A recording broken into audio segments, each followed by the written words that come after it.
Welcome to Ohio. My name is Benjamin Dirksen.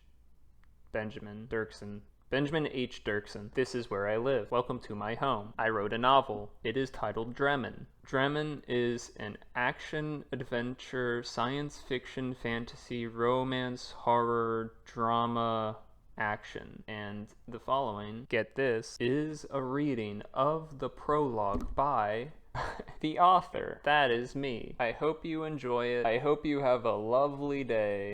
Walk with God, and He will carry you into a brighter future. Hope you enjoy. Prologue 1. The muffled sound of what could be mistaken for a swarm of clicking insects was audible from the back room. A collection of 36 and some clocks were hanging on the inside of the wall which divided it from the front of the building. She loved the sound they made, ticking at different speeds and in accordance with the rotations of whichever planet she had assigned them to. Each had 2 small silver plaques stacked below, the top with the name of a city, and the bottom with that of the planet on which each listed city stood. It was dusk in Xylem. She turned her attention back to the budget for the coming sub-cycle spread out across her desk. Her tea was cool. She heard 2 customers entering from the street, ringing the bell which hung over the door. They spoke in a language she did not recognize. One's voice was deeper than that of the other. Their tone was struck by enthusiasm, she assumed upon noticing Grant, who was covering the register for Hunter. Hunter had departed earlier that afternoon to take part in the street fair 1 block over. She had told him to get back an hour before closing, knowing it would be a half hour. She could hear their camera shutter followed by Grant's deep growl of displeasure. She gathered that they came from an impoverished background and seemed to have met through familial ties. Each seemed trusting of the other, laughter quaking beneath every syllable. They remained close as they moved through the showroom, their gurgling voices dropping in volume until they were nearly whispering to each other. She stopped what she was doing and shut her eyes as to listen and decipher, but was distracted by a thud from over by the cabinet. The slender, blue-skinned creature which Hunter had adopted the previous cycle had collided with a leg of furniture while pursuing a moth. It had been giving chase all evening, and reminded her of a falling rug the way it flung itself about and flopped onto the hardwood floor again and again. It shook its head and straightened its back while regaining its balance. Hunter had named it Binksby. She had become fond of Binksby. Binksby noticed her staring from her desk, and the higher-pitched of the 2 voices out in the showroom laughed, and she decided that their presence was of little concern. "Binksby," she sang. Binksby's ears perked up. They got to their feet and sauntered over to her.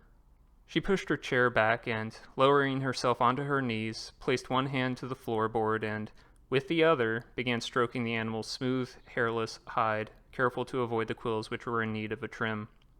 Binksby purred. Her hair stood on end. She did not look at the clocks. Her watch ticked from its pocket.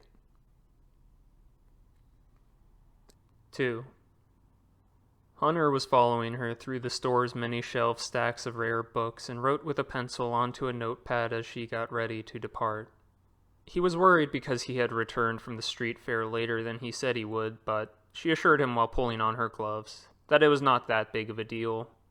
"Besides," she said, speaking in their mutual tongue, "the customers love Grant." "Yeah," Hunter replied, "but he doesn't like working the register." The graphite of the pencil with which he was writing snapped. "He doesn't understand what half of them are saying." He pulled another from out of his back pocket. "It makes him nervous." "Do you understand what half of them are saying?" "Maybe half, but it doesn't bother me like it does him." He stopped writing as she pulled her arms through the sleeves of her leather coat. "Bet you yourself can barely even tell anymore." She stopped. "What they're saying?" He laughed. "Whether you can tell what they're saying." She did not laugh. He cleared his throat. "Any new orders?" he asked. "No," she replied, buttoning her sleeves as she looked around at the shelves, most of which were at partial capacity. "Not for now, at least." She looked down. "We'll need another university or collector or..." She checked her pockets to make sure she had everything. museum or what have you. Her eyes went blank. Everything okay? Hunter asked. I'm fine. She produced her pocket watch and opened it. Any idea what you'll be seeing tonight? I don't know. She snapped it shut. Whatever looks good. Her head snapped around, its eyes checking every nook and corner. You know the new combination for the safe, right? He rattled off a series of numbers, to which she did not listen.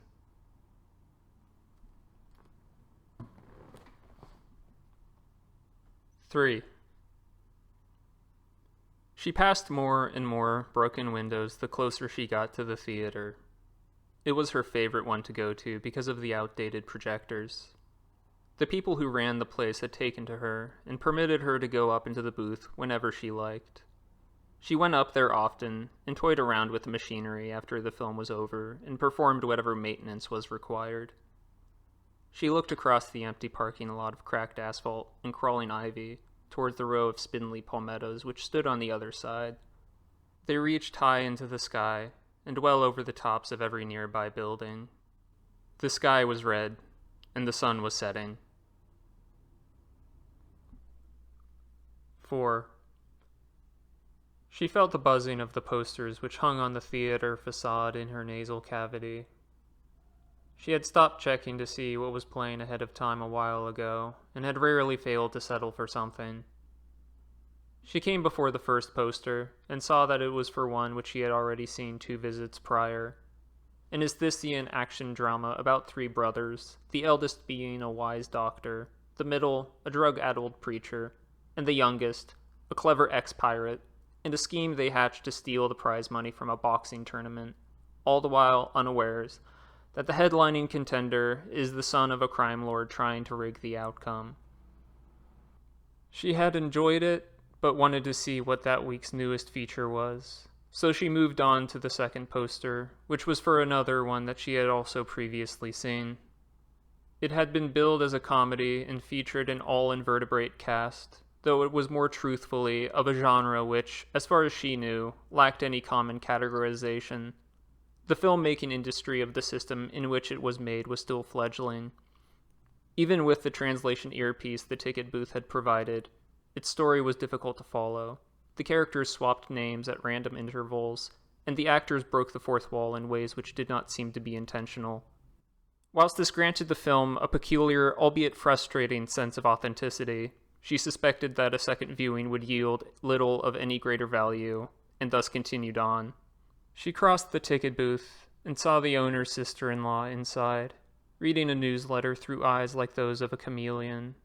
Though they had not yet been introduced to one another, each was vaguely aware of who the other was, and both took notice and smiled, and she nodded and waved without slowing down. Then, passing the poster for the headlining feature, she halted, and then did not move for quite some time.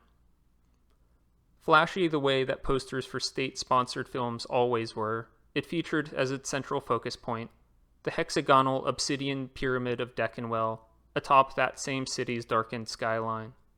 Characters filled the surrounding spaces and margins, many outfitted in military uniforms that had recently fallen out of style. The buzzing ushered her closer. She focused on their faces. Many on one side of the poster were Lothorian. Most of the others were a mixed smattering of Aesthisian, maybe Mahani, and Thralian. On the far right, 3 actors portraying White Guard nuzzled their chiseled faces against the collars of their big fur coats. She could tell which of the Lothorians was supposed to be her Ser, and a shiver ran up her spine. 5. She found her way to her usual seat, sat down, and had a look around. A few of the other regulars were there. She noticed the patron with a head like a shovel, who she always made a point of waving to, seated 2 rows behind her, and waved to them. The dark, ovular eyes perched atop the upper corners of their head gazed at her before turning back towards the screen. Turning likewise, her body settled in. She sighed and shook her head. She felt cold when the lights went down. She took out her pocket watch, opened it, pressed the button which dispensed a tiny white circular pill into the center of her other palm, placed that pill on her tongue, felt it dissolve until it was gone, and then she put her watch away. It was dark. The projector came to life above. 6. The chameleon-eyed woman at the ticket booth flipped through an article in the previous day's newsletter about criminals on her home planet. Naughty, depraved youths doing things like attacking the less fortunate with chains and thieving from privately owned businesses. Such articles always ended with a brief description of the punishments administered upon these malcontents, with their subsequent executions carried out by firing squad, guillotine, electrical shock, poison, cannon, being fed to some kind of carnivorous life form, excessive lobotomy whenever it was warranted to do so, or other. These descriptions used to be longer, but the editors saw fit to shorten them. No explanation was offered for this decision, though it was, in reality, because these sections proved unpopular with the general readership, who were mostly interested in the crimes committed and the personal lives of those who committed them. A figure was sitting across the street from the theater on a public bench. She tried to ignore them. 7. She sunk into her chair and crossed her arms. Within the film's story, the main cast thus far were all Thralian rebels stationed on the southern shore of Marlhide. The leading couple, played by actual Thralians, exchanged poorly written dialogue in the morning-lit opening on the banks of a rainforest delta. She settled in further. He stood atop the edge of his canoe and held her slender, smooth-skinned albino hands in his and swore to her that he would never let anything bad ever happen to her. She felt herself growing steadily more tired and became aware of an increasing boredom. 7 cycles. She yawned and thought once more of the flower that was once placed in her hand. About 16 years on JREMMiN. She was still asking herself the same old questions. She thought of her pills and had to remind herself that she had taken one already. She breathed in deeply. Her eyes were half open. The young couple embraced just before the screen faded to a high angle above the center of their camp. The camera hovered lower. It closed in on a carriage being pulled by Isthisian-bred cattle. A cut to the inside of the carriage revealed an older Thralian male, jostled from underneath by the unevenness of the dirt road. He was reading, with urgency, a piece of parchment in his hands. She closed her eyes and tightened the crossing of her arms. Her head slumped onto her shoulder, and, soon, she was back on the island's rocky shore where they always began, watching the waves crash in.